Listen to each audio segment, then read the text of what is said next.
The message traveled across 10,000 light-years in less than a heartbeat. Ambassador Riellen pressed her four-fingered hand against the transmission panel and watched the signal spread like ripples in dark water. Every registered world in the galactic conquered would receive it within the hour. 4,000 species, millions of planets. Surely someone would answer. The devouring swarm had consumed 17 star systems in 40 rotations. Riellen had seen the footage from Grelin IV, watched 8 billion Morvani citizens disappear beneath a tide of chitinous nightmares. The swarm ate everything. Metal, stone, flesh. They grew stronger with each world they took, and they never stopped moving. She returned to the command center of Station Meridian and waited. The first responses came quickly. The Ythrani expressed deep sympathy but could not risk their crystalline cities. The Morvani had sealed their nebula and activated ancient defense systems. The Eldari, owners of the greatest warfleet in galactic history, sent a formal message of regret. They were repositioning their forces to protect their core worlds. Riellen understood every species had their own people to protect, their own children, their own future. But understanding did not stop the cold feeling spreading through her chest. Director Harrell of the Conquered Council appeared on her screen. His face was gray with exhaustion. How many responses? 3,847 acknowledgements, Riellen said. 0 commitments. None. The Bellani offered medical supplies. The Torshi sent their prayers to our chosen deities. She could not keep the bitterness from her voice. No ships, no soldiers, no one is coming. Harrell closed his eyes. Continue monitoring, perhaps someone will change their mind. Days passed. The monitoring station tracked every signal that entered their space. Rejections, apologies, silence. The great civilizations of the galaxy had looked at the swarm and decided that survival meant hiding behind walls and hoping the storm passed them by. On the 6th day, a young technician named Tylo called for Riellen's attention. Ambassador, we have an anomaly. What kind of anomaly? A response signal, but it is coming from an unregistered system in the Orion arm. Tylo adjusted his display. The transmission method is primitive, barely faster than light. I almost dismissed it as background noise. Riellen moved to his station. Show me. The message appeared on screen, translated from a language the computer barely recognized. The words were simple. We're coming, how many do you need? Riellen stared at the text. What world sent this? Tylo searched the database. Earth, 3rd planet in a yellow star system. They applied for Conquered membership 20 years ago and were rejected. Rejected why? The assessment team classified them as a level 4 aggressive species. Their history includes thousands of wars against each other, nuclear weapons deployment, environmental destruction. Tylo paused. The report recommended no contact until they demonstrated civilizational maturity. Riellen remembered the assessment now. Earth, a wet world full of apex predators and violent primates who had somehow developed technology despite spending most of their existence trying to kill each other. The Conquered had decided they were too dangerous to invite into galactic society. Send a response, Riellen said. Tell them we need everything they can spare. Tylo looked uncertain. Ambassador, they have only possessed faster-than-light capability for 80 years. Their fleet cannot be significant. They are the only ones who answered. Send the response. Over the following weeks, Riellen watched the long-range sensors with growing disbelief. Ships were launching from Earth's surface. Not dozens, not hundreds, thousands. The primitive vessels climbed out of the gravity well in waves, forming into rough formations before jumping to faster-than-light speed. Director Harrell demanded explanations that Riellen could not give. How is this possible? Our records show they had fewer than 200 interstellar vessels. They are building more, Riellen said. Our sensors show continuous launches. Their orbital facilities are operating around the clock. Building warships takes years. Not for them, apparently. The Conquered Council convened an emergency session. 7 representatives who had dismissed Earth as a backward curiosity now studied the sensor data with growing alarm. Some argued the humans must be stopped. Others suggested the response was some kind of trick. Riellen thought about the message. "We're coming. How many do you need?" No conditions, no negotiations, no requests for payment or territory, just a question: how many do you need? She had served the conquered for 400 years. She had witnessed treaties and alliances, and carefully negotiated agreements between species. Every arrangement had terms. Every cooperation had a price. In all her centuries, she had never seen anyone simply offer help because help was needed. The first human ships would arrive in 52 days. Riellen did not know what they would bring or what they would demand in return. But as she watched the signals streaming from that small blue world in the Orion Arm, she felt something she had not felt since the swarm first appeared. Hope. The galaxy had called for help, and only one world had answered. Riellen intended to find out why. 12,000 ugly ships dropped out of faster-than-light travel and filled the space around Station Meridian like a swarm of angry insects. They were nothing like conquered vessels. No elegant curves, no polished hulls, just welded steel, exposed conduits, and radiation warnings painted in bright colors. Ambassador Riellen watched from the observation deck as the human fleet arranged itself into defensive formations. Cargo haulers with missile pods bolted to their sides. Mining rigs carrying drilling lasers repurposed as weapons. Passenger liners converted into troop transports. Research stations bristling with sensor arrays and jury-rigged cannons. These were not warships. These were whatever humanity had been able to build, steal, or modify in 52 days. And there were so many of them. Fleet Admiral Nadia Okonkwo requested permission to dock at Station Meridian. Riellen granted it immediately and went to meet the human commander in person. Okonkwo was a small woman with gray hair cut short and dark skin weathered by age. She wore a simple uniform with no decorations except a small pin showing Earth's continents. Her handshake was firm enough to hurt. "Thank you for answering our call," Riellen said. "Thank you for sending it." Okonkwo looked around the docking bay with sharp eyes. "Where can we set up our command center? We brought our own equipment." Riellen led her through the station while thousands of humans poured from their ships. They carried weapons and supplies and strange equipment that conquered technicians could not identify. Many of them carried photographs or small personal items tucked into their uniforms. "How many personnel did you bring?" Riellen asked. 2.3 million volunteers. Okonkwo said it like the number was ordinary. "We could have brought more, but there were only so many ships." Riellen stopped walking. "Volunteers. Every single one. We put out the call and people lined up, had to turn away 10 million more." Okonkwo shrugged. "Earth takes care of its own, figured it was time to expand that thinking." In the command center, human technicians began setting up their systems alongside conquered equipment. They worked fast, talking to each other in short bursts of a language Riellen's translator struggled to process. Within 2 hours, they had established communication networks, logistics databases, and tactical displays. A young conquered ensign named Tylo approached one of the human soldiers, a tall woman carrying a large rifle. "Why did you come?" he asked. The woman looked at him with confusion. "Someone needed help." "But this is not your war. The swarm has never threatened Earth." "Not yet," she adjusted her weapon. "But if we wait until they reach our door, who's going to help us? Better to fight them here while we've got friends." Tylo did not know how to respond to that. Admiral Okonkwo met with the conquered council that evening.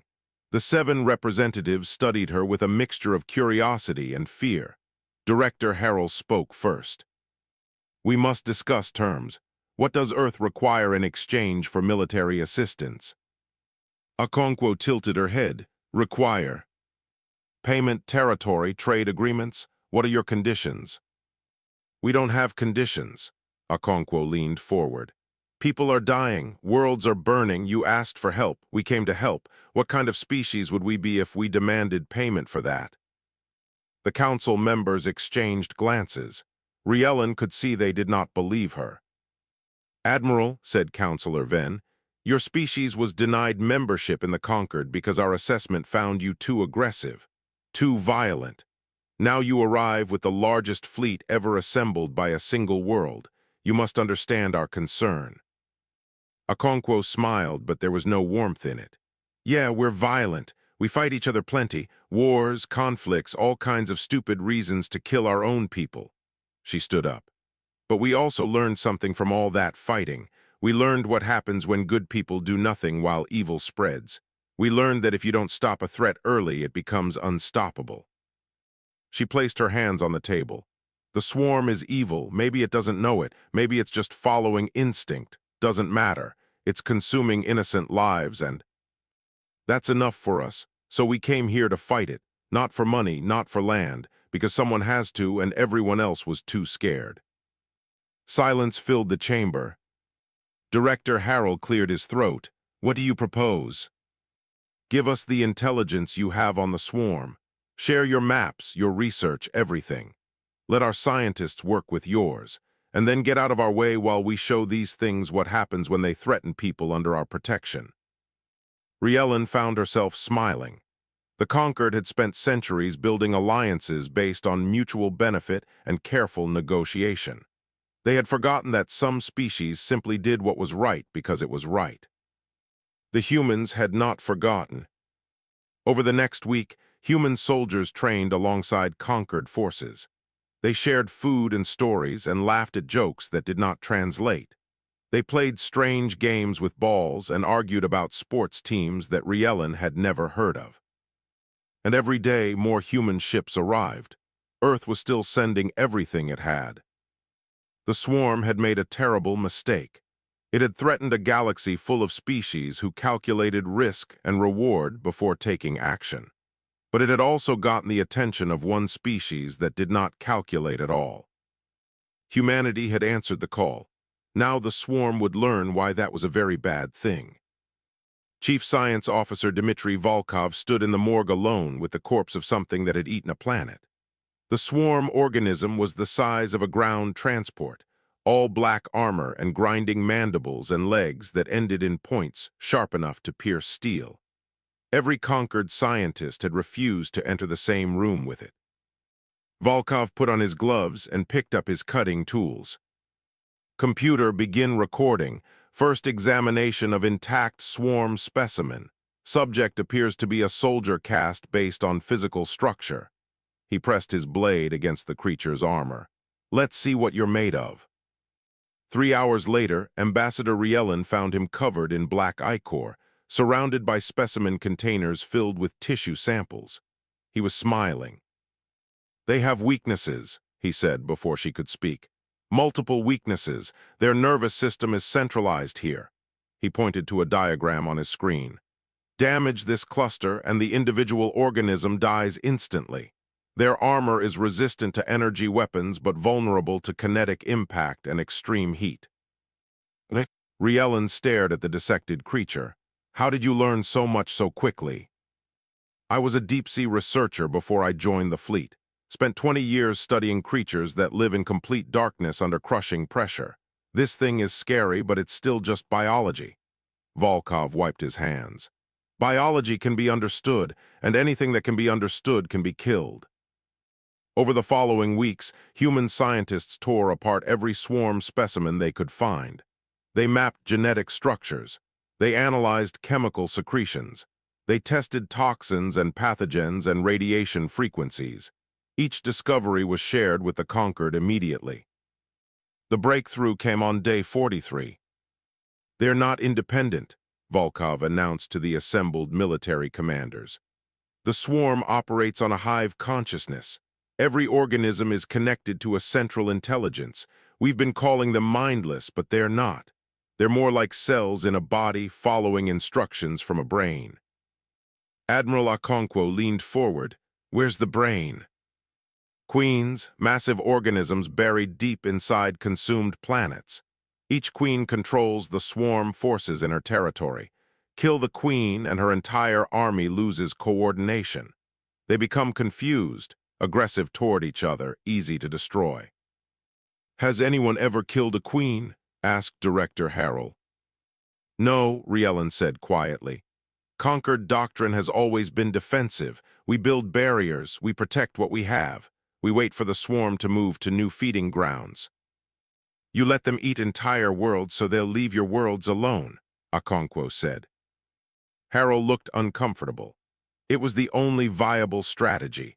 Queens are located kilometers beneath the surface of consumed planets. The concentration of swarm organisms around them is beyond anything we can fight through. Volkov pulled up a new display. "There's more. I found something in their chemical communication system, a specific compound that causes them to enter a disoriented state. If we can synthesize enough of it and deliver it to the Queen's location, we could disable her guard forces long enough to reach her." "You want to assault a consumed world," Harrell said. "Land forces on a planet covered in swarm biomass, fight through millions of organisms, reach a queen buried underground and kill her." He shook his head. "It's suicide." "Maybe," Okonkwo said. "Maybe not. Humans have done impossible things." Before, she turned to Volkov. "How long to synthesize your compound?"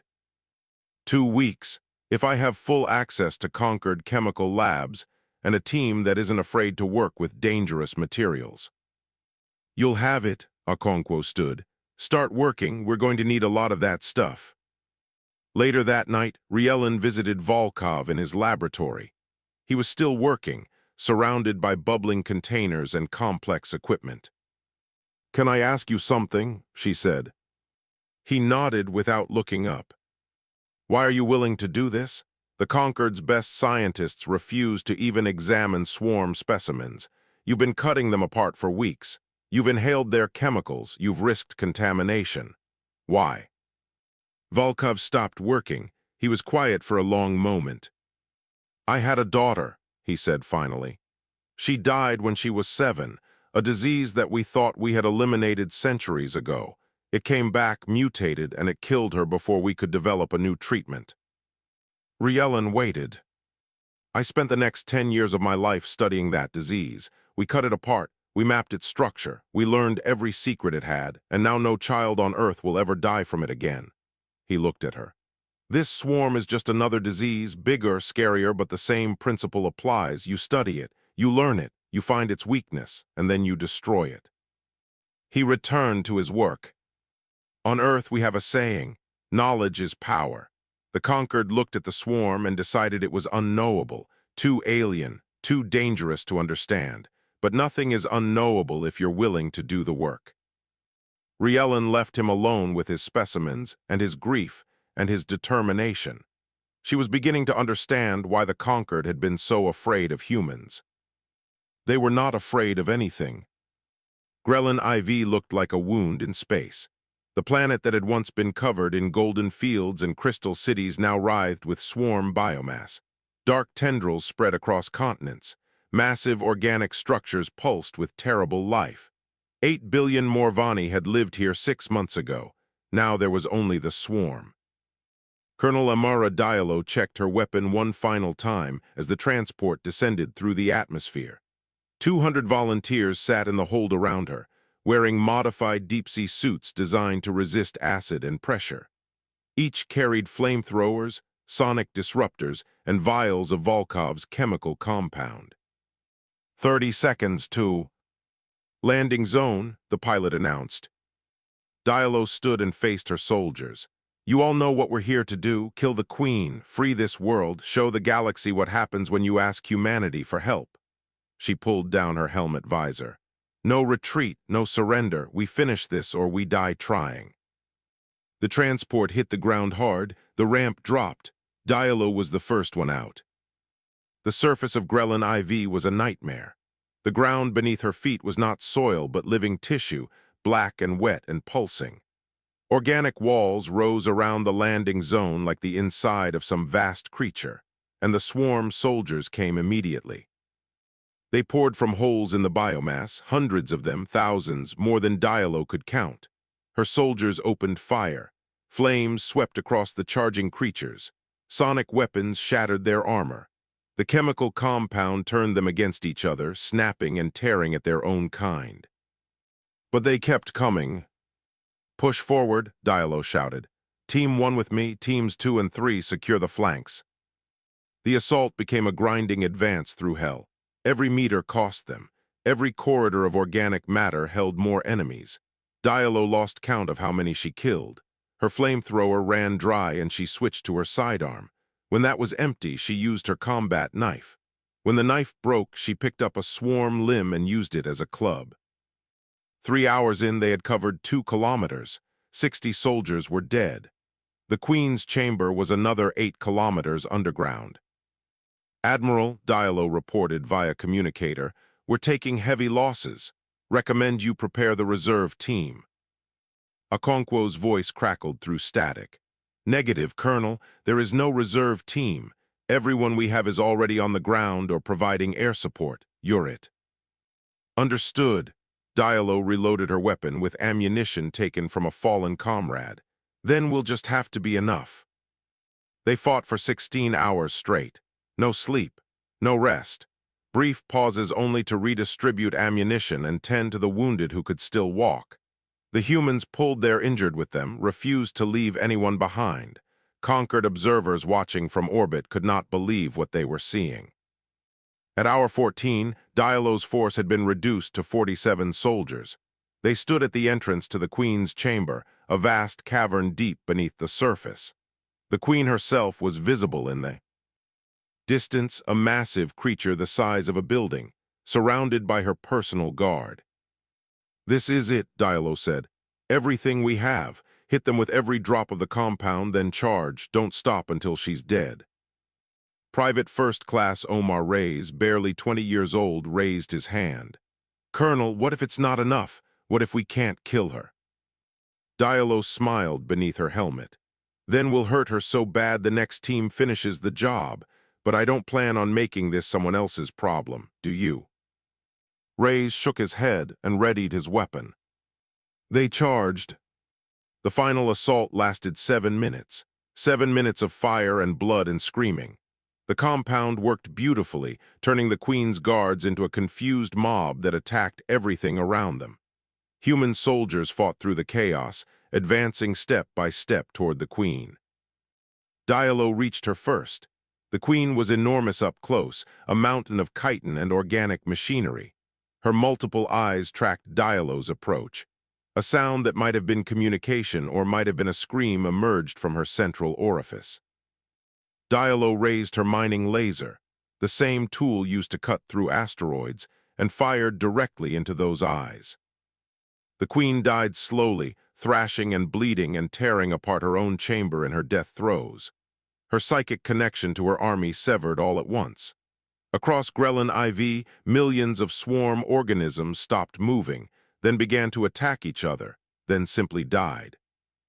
Dialo collapsed against a wall of organic matter that was already starting to decay. Of the 200 soldiers who had landed, 73 were dead. Most of the survivors were wounded. She opened her communicator. "Station Meridian, this is Colonel Dialo. Queen down. Grelin IV is clear." The response took a moment. When Okonkwo spoke, her voice was thick with emotion. "Copy that, Colonel. Well done. Transports are on their way." Dialo looked at the surviving soldiers around her. They were covered in blood and filth and acid burns. They had just done something no species in the galaxy had ever accomplished. "Not bad," she said. "Not bad at all." Somewhere in the galaxy, the other queens felt their sister die. They did not understand what had killed her, but they knew one thing. Something new had come to the galaxy, and it was hunting them. The image spread across every news network in the galaxy. A Yithrani child, no more than 5 years old by their species' reckoning, clung to a human soldier's leg and refused to let go. The soldier, a sergeant named Paulo Costa, had carried the child for 3 kilometers through a swarm-infested city to reach the evacuation transport. When they tried to separate them, The child screamed until they stopped trying. 3 months had passed since Grell and Ivy. The human fleet had liberated 4 more worlds. Each victory came with a cost, names added to the memorial wall that now stretched across an entire section of Station Meridian. 340 soldiers, 340 families who would never see their loved ones again. But the galaxy was watching, and the galaxy was starting to change its mind. Ambassador Riellen stood in the docking bay as the first Morvani warships arrived. 200 vessels, sleek and powerful, painted in colors of mourning for their lost homeworld. Their commander, a tall being named Admiral Sorvin, approached her with a formal bow. "We come to fight alongside the humans," Sorvin said. "We come to take back what was stolen, and we come to apologize." "Apologize?" When the distress call went out, we hid behind our barriers. We protected only ourselves. The humans came alone because we were cowards. Sorvin's voice was heavy with shame.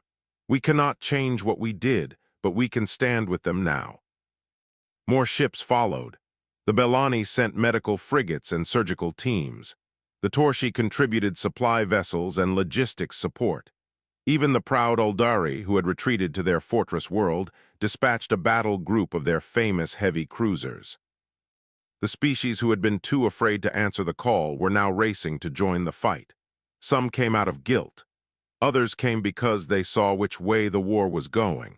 A few came simply because they had watched the humans and felt ashamed of what they saw in the mirror. Colonel Diallo, now promoted to general, commanded the 1st Mixed Species Battalion. Human soldiers fought alongside Morvani warriors and Bellani medics. They trained together, ate together, learned each other's languages and customs. The barriers that had separated the galaxy's species for millennia began to crack. Not everyone was pleased. The Conquered Council called an emergency session. Director Harrell addressed the assembled representatives with a grave expression. "The human influence grows too quickly. Their fleet now includes vessels from 12 species. Their tactics are being adopted by militaries across the galaxy. Their cultural artifacts spread through our networks." He paused. "Some have suggested that humanity may become a greater threat than the swarm itself." Counselor Venn nodded. "They were classified as dangerous for good reason. Perhaps we should limit their authority, contain their expansion before it is too late." Ambassador Riellen asked to speak. She had served the Conquered for 4 centuries. She had earned the right to be heard. "I have spent 3 months among the humans," she said. "I have watched them fight and die for species they had never met. I have seen them carry wounded soldiers from burning buildings. I have seen them weep for the dead of worlds not their own." She looked at each council member in turn. "They are not a threat. They are what we should have been." The vote was called. Should Earth be granted full membership in the Galactic Conquered? 4 votes against, 3 in favor, membership denied. The stated reason was security concerns. The real reason was fear. Fear of what humanity represented. Fear of being shown up by a species the Conquered had dismissed as primitive barbarians. A reporter asked Admiral Okonkwo if she was angry about the decision. Okonkwo laughed. "We didn't come here for membership cards and fancy titles. We came because people were dying and someone needed to do something." She shrugged. "The Conquered can vote however they want. We're still going to fight. We're still going to help anyone who asks. That's not going to change because some politicians are scared of us." Director Pavo, watching from Earth via communication link, added his own statement. "Earth has buried too many of its own children to conquest and empire. We know what happens when one species tries to dominate others. We've lived through it ourselves, done it to each other, learned the hard way why it's wrong." His voice was calm but firm. "We will not become what we fought against. The galaxy doesn't need another empire, it needs friends." That night, Riellen submitted her resignation from the Conquered Diplomatic Corps. The next morning, she reported to Admiral Okonkwo and requested assignment to the human fleet as a liaison officer. Okonkwo studied her for a long moment. "You're giving up 400 years of service for this." "The Conquered taught me to calculate, to weigh costs and benefits, to protect my own interests above all else." Riellen met her eyes. The humans taught me that some things are worth more than calculations. I would rather stand with people who do what is right than serve people who do what is safe. Okonkwo smiled and handed her a uniform patch showing Earth's continents. Welcome to the fleet, Ambassador. Now let's go kill some swarm. Outside the station, the combined fleet prepared for the next offensive. Human ships flew alongside vessels from a dozen species. The galaxy was waking up. And the swarm was running out of places to hide. 8 queens remained, 8 minds connected across the void, sharing knowledge and fear. They had learned about the small creatures from the wet world. They had learned that these creatures did not stop. They did not hide. They did not calculate acceptable losses and retreat behind barriers. They came, they fought, they died, and more always came. The queens decided on one final strategy: kill the source, destroy Station Meridian, crush the Alliance before it grew any stronger. The swarm fleet that emerged from consumed space was beyond anything the galaxy had witnessed. Thousands of bioships, each carrying millions of organisms. 8 queen ships at the center, massive vessels grown from the corpses of devoured worlds. They moved as one toward the station. Admiral Okonkwo stood on the command deck of the human flagship and watched the enemy approach.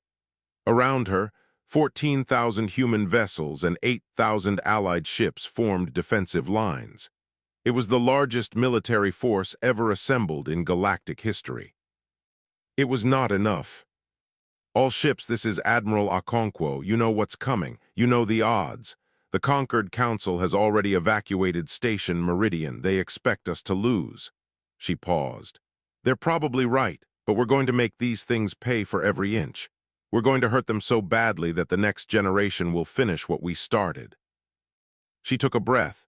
Earth answered a call for help. Today we answer it again, for everyone who died on the consumed worlds, for everyone counting on us, for every species that learned to hope again because we showed them what courage looks like.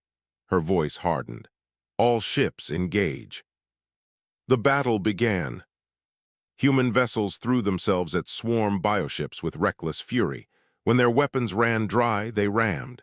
When their engines failed, they detonated their reactors. The Allied fleet followed.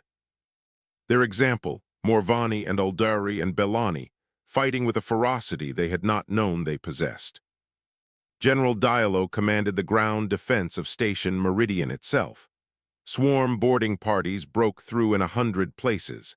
She led counterattacks through corridors filled with fire and blood, rallying soldiers who should have broken hours ago. But the queens were winning. The combined fleet was being pushed back. In 6 hours, Station Meridian would fall. Chief Science Officer Volkov burst onto the command deck with a desperate light in his eyes. I found something, a way to end this. Okonkwo listened as he explained. The queen ships were linked through a psychic network. If they could get a modified version of the disruption compound into the central queen ship, it would broadcast through the network and affect all 8 queens simultaneously.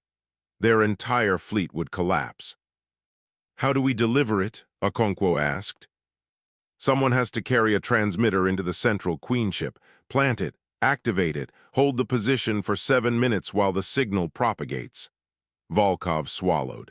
It's a one-way trip. General Diallo's voice came over the communication link. I'll do it. Amara, no. Okonkwo closed her eyes. I need you here. You need someone who can fight through a swarm ship full of hostiles and buy 7 minutes against impossible odds. Diallo's voice was calm. That's literally what I do. Get me a transport and 50 volunteers. We'll handle the rest. 50 soldiers stepped forward within minutes. Every single one knew they would not be coming back. Diallo led them through the chaos of the space battle, their transport weaving between explosions and debris. They crashed through the hull of the central queen ship and fought their way inside. The interior was a maze of organic passages and swarm defenders. Diallo's team was cut down one by one. 40 became 30, 30 became 20, 20 became 11. She reached the queen chamber with 5 soldiers remaining. The queen was enormous, her mind broadcasting commands to the entire fleet. Around her, thousands of defenders waited. "For Earth," Dialo said and charged. The final battle lasted 4 minutes. When the last of her soldiers fell, Dialo stood alone against the Queen's guard. She was wounded in 7 places. Her weapon was empty, but she still had the transmitter. She activated it and held her position. 1 minute. The guards tore at her armor. 2 minutes, blood filled her helmet.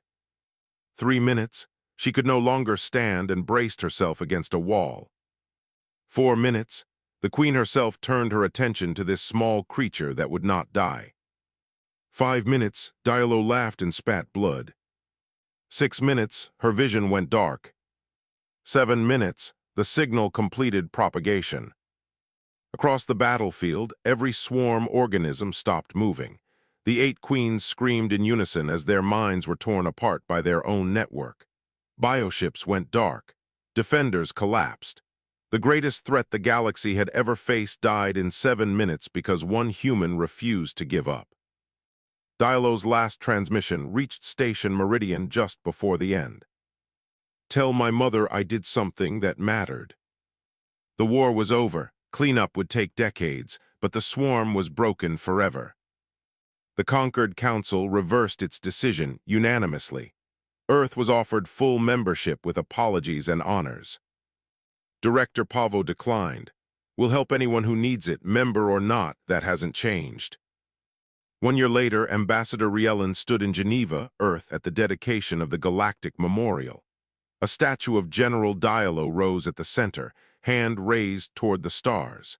The names of 4,847 fallen soldiers were carved into the walls.